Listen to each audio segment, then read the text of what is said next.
you have limitless, endless spirit in you. Energy flowing to and through you at all times. When you are able to recognize its sheer abundance and power, and when you give it access to your life without any hindrance, you can actually shape this limitless energy into any reality you choose, any new reality you choose. Wallace Wattles wrote an entire book about it, The Science of Getting Rich. You're taking the thought from the ether, molding it into the life that you choose because you have the spirit energy to do it. It is energy working with your spiritual energy, the energy of you. It's all about you giving it room. It's all about you opening up the flow. Instead of thinking of a babbling little stream, think of Niagara Falls. If you've been thinking of the A or B goal, think of the C goal.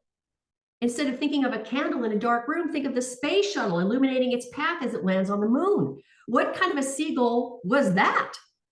It was the same seagull that Thomas Edison had when he tried thousands and thousands of times to create the light bulb so that we could extinguish the candle and create more illumination in our lives.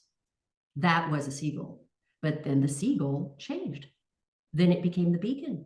Then it became the fluorescent. Then it became the landing lights for the space shuttle on the moon. Why? Not because the energy changed, because our consciousness changed. So instead of thinking that this big idea of yours needs to fit into this tiny little box of your existing reality, the one that you currently know, or allowing other people to tell you it belongs in a tiny little box, think of what could happen if you didn't box it in at all. This is where I want you to start. I want you to begin to evaluate the goals you've created for your life with this new understanding of how spirit energy really works.